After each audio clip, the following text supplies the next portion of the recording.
ಯೋಜನೆ ವಿರೋಧಿಸಿ ಪ್ರತಿಭಟಿಸುವವರು ಮೂರ್ಖರು ಎಂದು ಕಾಂಗ್ರೆಸ್ ವಿರುದ್ಧ ಕೇಂದ್ರ ಸಚಿವ ಎ ನಾರಾಯಣಸ್ವಾಮಿ ಕಿಡಿಕಾರಿದ್ದಾರೆ. ಯೋಜನೆ ವಿರುದ್ಧ ಪ್ರತಿಭಟನೆ ಮಾಡುವವರಿಗೆ ಮಾಹಿತಿ ಇಲ್ಲ. ಇದಕ್ಕೆ ಕಾಂಗ್ರೆಸ್ಸಿಗರು ಕುಮ್ಮಕ್ಕು ನೀಡಿ ಪ್ರತಿಭಟನೆ ಮಾಡಿಸುತ್ತಿದ್ದಾರೆ ಎಂದು ಹೇಳಿದರು. ಈ ಯೋಜನೆ ಪ್ರಧಾನಿ ನರೇಂದ್ರ ಮೋದಿ ಅವರ ಕನಸಿನ ಕೂಸಾಗಿದೆ. ಯೋಜನೆಯ ಅರ್ಥ ತಿಳಿಯದೆ ಪ್ರತಿಭಟನೆ ಮಾಡುತ್ತಿದ್ದಾರೆ ಎಂದು ಕಿಡಿಕಾರಿದರು. ಕಾಶ್ಮೀರಿ ಪಂಡಿತರ ಹತ್ಯೆ ಮತ್ತು ದನದ ಹೆಸರಲ್ಲಿ ಜೈ ಶ್ರೀರಾಮ್ ಎಂದು ಹೇಳಿ ಮಾಡುವ ಹತ್ಯೆ ಇವೆರಡು ಒಂದೇ ಎಂದು ಹೇಳಿಕೆ ನೀಡಿದ್ದ ಸಾಯಿ ಪಲ್ಲವಿ ಈ ಬಗ್ಗೆ ಸ್ಪಷ್ಟನೆ ನೀಡಿದ್ದಾರೆ. ಬೇರೆಯವರ ಜೀವವನ್ನು ತೆಗೆಯುವ ಹಕ್ಕು ನಮಗಿಲ್ಲ. ನಾನು MBBS ಪದವೀಧರೆಯಾಗಿ ಎಲ್ಲ ಜೀವವೂ ಮುಖ್ಯ ಎಂದು ನಂಬಿದ್ದೇನೆ. ಎಲ್ಲ ಭಾರತೀಯರು ಸಹೋದರರಿದ್ದಂತೆ ಎಂದು ಹೇಳುತ್ತಾ ಬೆಳೆದವಳು. ನನ್ನ ಮನಸ್ಸಲ್ಲಿ ಅದು ಆಳವಾಗಿ ಕುಳಿತಿದೆ. ಹಾಗಾಗಿ ನಾನು ಯಾವಾಗಲೂ ತಟಸ್ಥವಾಗಿ ಮಾತನಾಡುತ್ತೇನೆ ಎಂದು ಅವರು ಹೇಳಿದ್ದಾರೆ. ನಾನು ಮಾತನಾಡಿರುವುದನ್ನು ಕೆಲವರು ಬೇರೆ ರೀತಿಯಲ್ಲಿ ಅರ್ಥೈಸಿದ್ದು ನಿಜಕ್ಕೂ ಬೇಸರ ತರಿಸುವಂತಾಗಿದೆ. ಪೂರ್ತಿ ಸಂದರ್ಶನವನ್ನು ನೋಡದೆ ಕೆಲವರು ಮಾತನಾಡಿರುವುದು ಬೇಸರದ ಸಂಗತಿಯಾಗಿದೆ. ನನ್ನ ಪರವಾಗಿ ನಿಂತವರಿಗೆ ನಾನು ಧನ್ಯವಾದ ಹೇಳುತ್ತೇನೆ ಎಂದು ಸಾಯಿ ಪಲ್ಲವಿ ಹೇಳಿದರು. ಅಂತರ್ಜಾತಿ ಅಂತರ್ಧರ್ಮೀಯ ವಿವಾಹವಾದವರ ಮಕ್ಕಳಿಗೆ ಸರ್ಕಾರದ ಗೆಜೆಟೆಡ್ ಹುದ್ದೆಗಳಲ್ಲಿ ಮೀಸಲಾತಿ ನೀಡಬೇಕು ಎಂದು ಹೈಕೋರ್ಟ್ ವಕೀಲ ಪ್ರೊಫೆಸರ್ ರವಿವರ್ಮ ಕುಮಾರ್ ಹೇಳಿದ್ದಾರೆ. ಜಾತಿ ವಿನಾಶವಾಗುವವರೆಗೂ ಸಮಾಜದಲ್ಲಿ ಸಮಾನತೆ ನೆಲೆಗೊಳ್ಳಲು ಸಾಧ್ಯವಿಲ್ಲವೆಂದು ಅಂಬೇಡ್ಕರ್ ಲೋಹಿಯಾ ಹೇಳಿದ್ದರು. ಅದನ್ನು KP Purnachandra Tejaswi, professor K Ramdas ಕೂಡ ಪ್ರತಿಪಾದಿಸಿದ್ದರು ಎಂದು ಭಾನುವಾರ ನಡೆದ K ರಾಮದಾಸ್ ನೆನಪಿನಲ್ಲಿ ಕಾರ್ಯಕ್ರಮದಲ್ಲಿ ಅವರು ತಿಳಿಸಿದರು. ದೆಹಲಿ NCRನ ಮೂಲಸೌಕರ್ಯಗಳನ್ನು ಆಧುನೀಕರಿಸುವ ಸಂದರ್ಭದಲ್ಲಿ ಸಮಸ್ಯೆಗಳನ್ನು ಪರಿಹರಿಸಲು ಕೇಂದ್ರ ಸರ್ಕಾರವು ತೆಗೆದುಕೊಳ್ಳುತ್ತಿರುವ ಅಭೂತಪೂರ್ವ ಕ್ರಮಗಳನ್ನು ಕೈಗೊಂಡಿದೆ ಎಂದು ಪ್ರಧಾನಿ ನರೇಂದ್ರ ಮೋದಿ ಹೇಳಿದ್ದಾರೆ.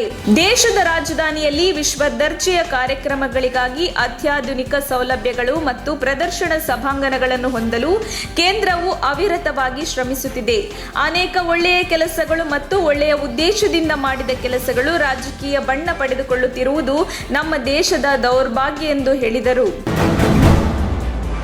ವೇಶ್ಯಾವಾಟಿಕೆ ಮನೆ ಮೇಲೆ ಪೊಲೀಸರು ದಾಳಿ ನಡೆಸಿದಾಗ ಲೈಂಗಿಕ ಕಾರ್ಯಕರ್ತೆಯರನ್ನು ಬಂಧಿಸಬಾರದು ಅಥವಾ ದಂಡ ವಿಧಿಸಬಾರದು ಎಂದು ಮದ್ರಾಸ್ ಹೈಕೋರ್ಟ್ ತೀರ್ಪು ನೀಡಿದೆ. ಇತ್ತೀಚೆಗೆ ಸುಪ್ರೀಂ ಕೋರ್ಟ್ ನೀಡಿದ ತೀರ್ಪನ್ನು ಉಲ್ಲೇಖಿಸಿದ ನ್ಯಾಯಮೂರ್ತಿ ಎನ್ ಸತೀಶ್ ಕುಮಾರ್, ಯಾವುದೇ ವೇಶ್ಯಾವಾಟಿಕೆಯ ಮೇಲೆ ದಾಳಿ ನಡೆಸಿದಾಗಲೆಲ್ಲ ಲೈಂಗಿಕ ಕಾರ್ಯಕರ್ತರನ್ನು ಬಂಧಿಸಬಾರದು ಅಥವಾ ದಂಡ ವಿಧಿಸಬಾರದು ಅಥವಾ ಕಿರುಕುಳ ನೀಡಬಾರದು ಅಥವಾ ಬಲಿಪಶು ಮಾಡಬಾರದು ಎಂದು ಪ್ರಕರಣವೊಂದರ ವಿಚಾರಣೆ ನಡೆಸಿ ತೀರ್ಪು ನೀಡಿದ್ದಾರೆ. ರಾಹುಲ್ ಗಾಂಧಿ ಈ ದೇಶದ ಒಬ್ಬ ಪ್ರಜೆ. ಅವರನ್ನು ಇನ್ನು ಬಂಧಿಸಿಲ್ಲ, ಜೈಲಿಗೆ ಕಳುಹಿಸಿಲ್ಲ, ವಿಚಾರಣೆಗೆ ಕರೆಯಲೇಬೇಡಿ ಅಂತ ನಿಮ್ಮ AICCನಲ್ಲಿ ಒಂದು ರೆಸಲ್ಯೂಷನ್ ಮಾಡಿಬಿಡಿ.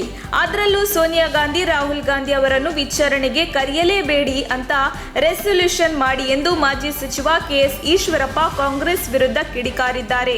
ಶಿವಮೊಗ್ಗದಲ್ಲಿ ಸುದ್ದಿಗಾರರೊಂದಿಗೆ ಮಾತನಾಡಿದ ಅವರು, ಇಡೀ ವಿಚಾರಣೆ ಹಿನ್ನೆಲೆಯಲ್ಲಿ ಕಾಂಗ್ರೆಸ್ ನಡೆಸುತ್ತಿರುವ ಪ್ರತಿಭಟನೆ ವಿರುದ್ಧ ಆಕ್ರೋಶ ವ್ಯಕ್ತಪಡಿಸಿ, ಗಂಧಗಾಳಿಯೇ ಗೊತ್ತಿಲ್ಲದ ಸಿದ್ದರಾಮಯ್ಯ, DKಶಿ, ನಲಪಾಡ್ ಅಂಥವರ ಕೈಯಲ್ಲಿ ಸಿಕ್ಕಿ ಕಾಂಗ್ರೆಸ್ ನರಳುತ್ತಿದೆ. ಹೀಗಾಗಿ ಕಾಂಗ್ರೆಸ್ ದೇಶದಲ್ಲಿ ಸೋಲುತ್ತಿದೆ ಎಂದು ಲೇವಡಿ ಮಾಡಿದರು. ಕೆಪಿಸಿಸಿ ಅಧ್ಯಕ್ಷ DK ಶಿವಕುಮಾರ್ ಹಿಂದೂ ವಿರೋಧಿ ಅನ್ನೋ ಬಿಜೆಪಿ ಆರೋಪಕ್ಕೆ DK ಶಿವಕುಮಾರ್ ತಿರುಗೇಟು ನೀಡಿದ್ದು, ನಾನು ನನ್ನ ಕ್ಷೇತ್ರದಲ್ಲಿ 350ರಿಂದ 400 ದೇವಾಲಯ ಜೀರ್ಣೋದ್ಧಾರ ಮಾಡಿಸಿದ್ದೀನಿ. ಬಂದು ನೋಡಲಿ, ನಾನು ಒಬ್ಬ ಹಿಂದೂ. ನಾವು ಎಲ್ಲರಿಗೂ ಗೌರವ ನೀಡುತ್ತೇವೆ. ನಾವು ಯಾರಿಗಾದರೂ ಅಧಿಕಾರ ನೀಡುತ್ತೇವೆ, ಅವರಿಗೇನು? ನಮ್ಮ ಯುವಕರ ಸಂಘಟನೆ ಬಗ್ಗೆ ಇವರಿಗೆ ಭಯ ಇದೆ ಎಂಬುದು ಸ್ಪಷ್ಟವಾಗಿದೆ ಎಂದು ತಿರುಗೇಟು ನೀಡಿದ್ದಾರೆ. ದೆಹಲಿಯಲ್ಲಿ ಪ್ರತಿಭಟನೆಗೆ ತೆರಳಿದ್ದ ವೇಳೆ ದೆಹಲಿ ಪೊಲೀಸರು ನಡೆದುಕೊಂಡ ರೀತಿಯ ವಿರುದ್ಧ ಸಂಸದ DK ಶಿವಕುಮಾರ್ ಅಸಮಾಧಾನ ವ್ಯಕ್ತಪಡಿಸಿದ್ದು, ನಮ್ಮ ಪಕ್ಷದ ಕಚೇರಿಗೂ ನಮಗೆ ನಿಷೇಧ ಹೇರಿದ್ದರು. ನಮ್ಮ ಕಚೇರಿಗೆ ಹೋಗಲು ಪ್ರಯತ್ನ ಮಾಡಿದೆವು.